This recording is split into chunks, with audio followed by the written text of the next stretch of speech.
You've landed on planet 412. I'll be your captain of sorts as we navigate this strange, cryptid-filled world. Join me on the quest for truth, through the strange, mysterious, and supernatural. This is Planet 412.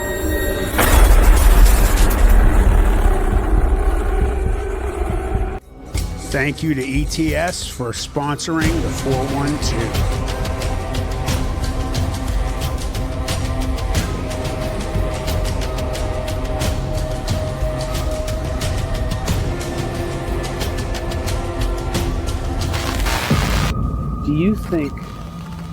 What do you think Dogman is? Do you think it's supernatural or flesh and blood? You know, that's a slippery slope for some people. So, with my experience, I 100% believe that it was supernatural. We just heard a rock clack right over here.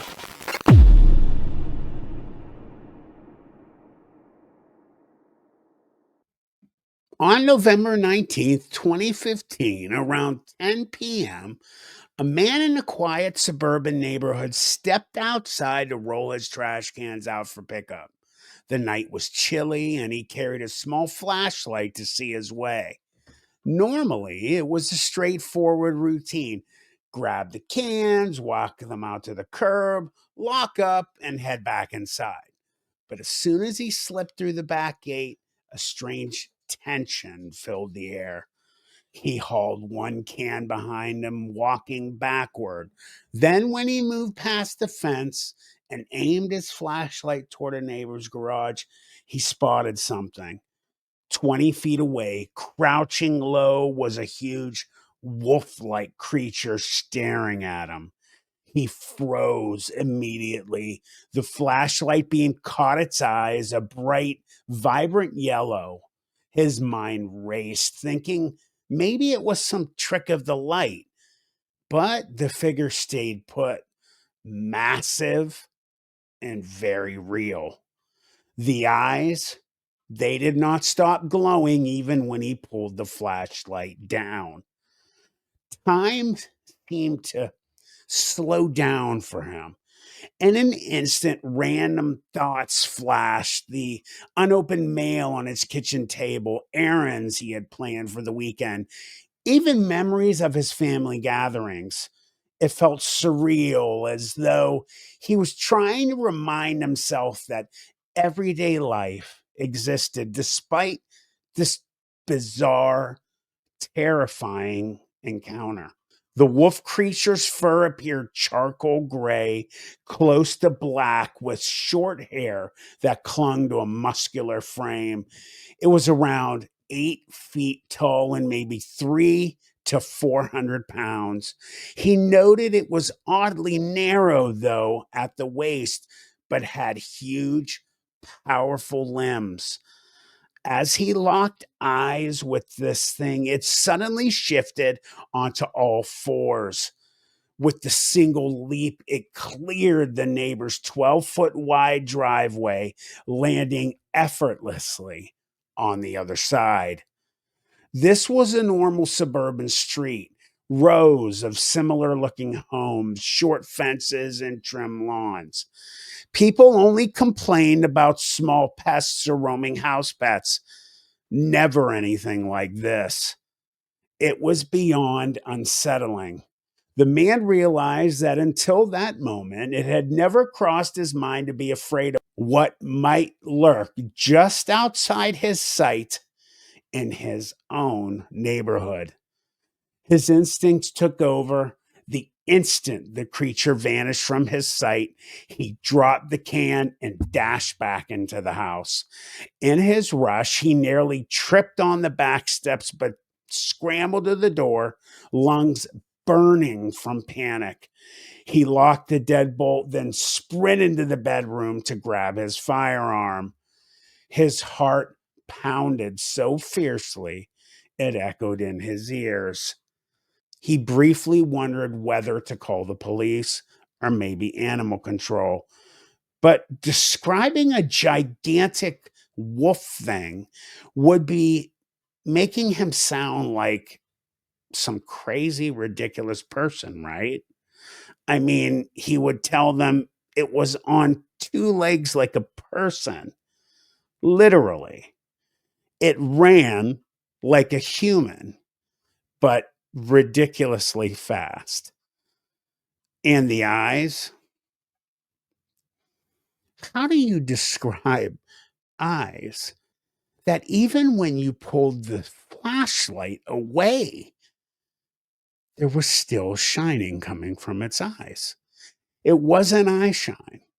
These things, as you've heard through numerous other events from people's experiences all over the world, had some kind of power source, if you will, coming from behind the eyes, causing them to shine. Plus, for all he knew, it might have already disappeared. He seized his gun, locked himself in the bedroom, shaking and doing his best to steady his breathing. When he looked down, he looked at his gun to check that the safety was off and it was loaded. And when he did so, he noticed his shirt was beating from his heart. Yeah, that hard that it was causing his heart to move the shirt. I've heard this through countless experiences where people are so shook from what is going on that they say their shirts are beating to the beat of their heart's drum.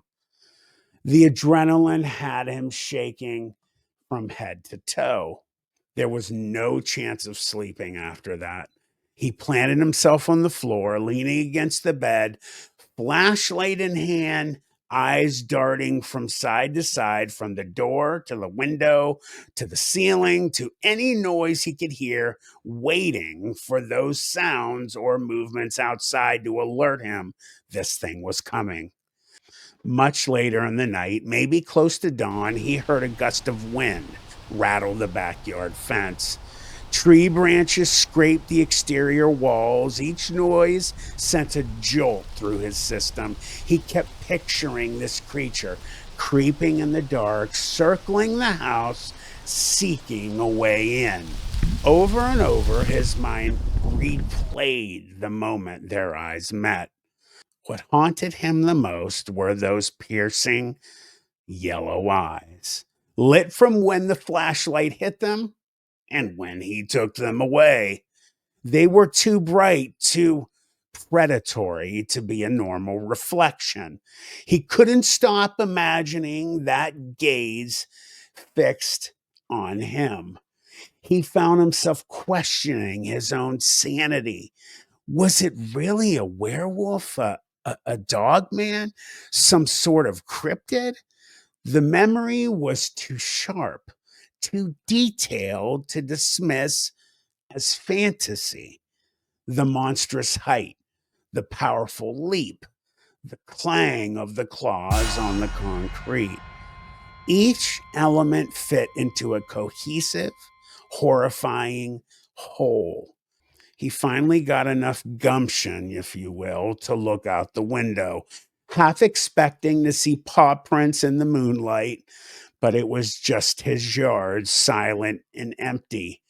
He considered telling that neighbor, but how do you do so without sounding insane? So he kept quiet. In the days that followed, he grew increasingly vigilant, shutting windows tight, carrying a flashlight at dusk, and his weapon, eyeing every shadow. Eventually, he took steps to protect himself. He enrolled in a firearms safety class, then applied for a concealed carry permit. He didn't want to be caught off guard again, not like that night when he felt helpless, and he didn't want to be caught with his firearm without having a license for it. Smart move. Then one early evening, right before dark, he heard a strange whimper from beyond the fence. His stomach dropped as he remembered the creature's massive form. He turned off the lights, closed the window, and stood there, heart pounding. The faint, pitiful noise sounded too close for comfort. He stayed awake all night, rifle and handgun resting beside him in bed. Every small scratch outside sent his pulse into overdrive. He never saw any outline or movement at the window, but the dread persisted until morning. He knew very well enough that these things can vanish without leaving a trace. Poof, gone. Days turned into weeks. He contemplated sharing the incident with a couple of trusted friends, but balked at the idea when he came down to it. Telling such a story risked ridicule or disbelief. Still, he couldn't quite rid himself of the sensation that something was out there watching, and it was real. He really saw this thing. Up to this day, the man remains uneasy about each time he steps outside at night to do whatever. No more late trash runs. Now he does it in the daylight. Windows are locked, and he keeps an eye on local oddities or unusual animal sightings and news reports. Although no further encounters have been reported, he won't forget how he himself came face to face with a towering, wolf-like creature under the faint glow of a suburban streetlight. Wow. Definitely put me in some uncomfortable emotions while I was telling you guys about that experience. What do you think happened? Do you think he really saw what he saw? You know my opinion on it. You really don't see something that specific, that incredible and supernatural, especially when you come face to face with it. Enough to see glowing eyes, hair color, claws, and then to watch it do something so incredible, like superhumanly jump from spot to spot, and mistake that for somebody's dog. Thanks for watching Planet 412. I appreciate that you land here. Do me a favor, everybody. If you're not subscribed, please click that subscription button. Also, hit that notification bell to always. You don't want to miss anything on the 412.